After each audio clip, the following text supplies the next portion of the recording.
Good morning বন্ধুরা, সকালে কেমন আছো? আশা করছি সবাই ভালো আছো, সুস্থ আছো। আমিও ভালো আছি। তো আজকে হচ্ছে শনিবারের সকালবেলায় উঠেই স্নান সেরে নিয়েছি। কেন বলো তো, আজকে খুব বৃষ্টি পড়ছে, কালকে থেকে বৃষ্টি হচ্ছে। তো আজকেও সকাল থেকেই ভালো বৃষ্টি পড়ছে, তো জামা কাপড় কিছু শোকাচ্ছে না, জানো তো। কালকে চান করেছিলাম, সেই জামা কাপড় সব ভেজাই আছে। ওই জন্য আজকে আর দুবার কোনো কিছু করবো না, ওই জন্য একবারে স্নান সেরে উঠলাম। তো স্নান টান সেরে পুজো করবো, ওই জন্য ফুল তুলছি। তোমার ঠাকুরের থালা বাসনগুলো ধুয়ে নিলাম, ধুয়ে ফুলগুলো তুলে নিচ্ছি। আর সত্যি কথা বলতে এখন খুব কাজের চাপ, ওই জন্য বাড়ির কাজ সেরকম আর করি না। বাড়ির কাজের মেয়েতেই সব কাজ করে। তো আমি ঘুম থেকে উঠে আগে স্নানটা সারলাম। আর একদম সরাসরি স্নান সারিনি অবশ্য। ঘুম থেকে উঠে আমি আগে একটা ব্লাউজ সেরেছি, ব্লাউজ তৈরি করে তারপরে আমি স্নানে নেমেছি। তো স্নান টান সেরে পুজোটা করে নিচ্ছি। পুজোটা করে আর বরমশাইকে বাজারে পাঠিয়েছি, ও বাজারে গেছে, কিছু বাজার করতে হবে। তো ওর আজকে জন্মদিন, তো ওই জন্য ওকে বললাম তুমি বাজার থেকে কিছু নিয়ে আসো, কারণ আজকে আমাদের শনিবার নিরামিষ হবে। তো ওই জন্য ওকে বললাম তুমি যাও গিয়ে মিষ্টি দই আর পনির কি যাই হোক কিছু একটু নিয়ে আসো। তাই বললাম, দিও বললো ঠিক আছে আমি যাচ্ছি। তো বাজারে গেছে আর আমি সেই ফাঁকে আমি মানে সব এদিকে কাজগুলো কমপ্লিট করে নিচ্ছি। তো কী বলতো, স্নান সেরে পুজো টুজো সারা হয়ে গেলে না, তারপরে নিজেকে খুব হালকা লাগে আর কি। পুজোটা সারা না হলে মনে একটা থাকে যে বেলা হয়ে যাচ্ছে, কখন স্নান হবে, কখন পুজো হবে।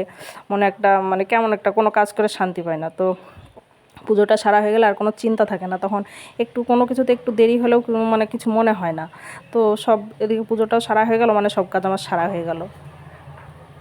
তো আজকে আমার বরমশাইয়ের জন্মদিন, ওই জন্য ওর জন্য হচ্ছে পায়েস। এই যে পায়েস বসিয়েছে, এদিকে গোবিন্দভোগ চালের পায়েস হচ্ছে, এদিকে ভাত বসিয়েছি। আর এদিকে এই যে সব কাটাকুটি করব, নিয়ে বসেছি, সব কাটবো।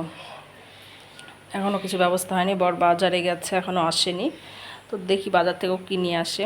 আজকে তো শনিবার আমাদের নিরামিষ, তো নিরামিষের মতোই রান্না হবে, আমিষ কিছুই করব না। তো সব রেডি করি। এই যে বাজার থেকে পনির নিয়ে আসলো, তো পনিরটা কাটাকুটি চলছে। অনেকক্ষণ হয়েছে যেন বাজারে গেছিলো। তো আমার সব রান্নাই হয়ে গেছে, এখন শুধু বাকি আছে পনিরের তরকারিটা।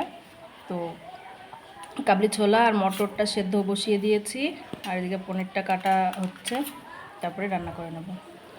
আমার রান্না কমপ্লিট হয়ে গেছে। তো ওকে বললাম তুমি স্নানটা সেরে নাও, তো আমি তোমার জন্য খাবার বাড়ছি। আমি খাবার রেডি করে রেখেছি। ও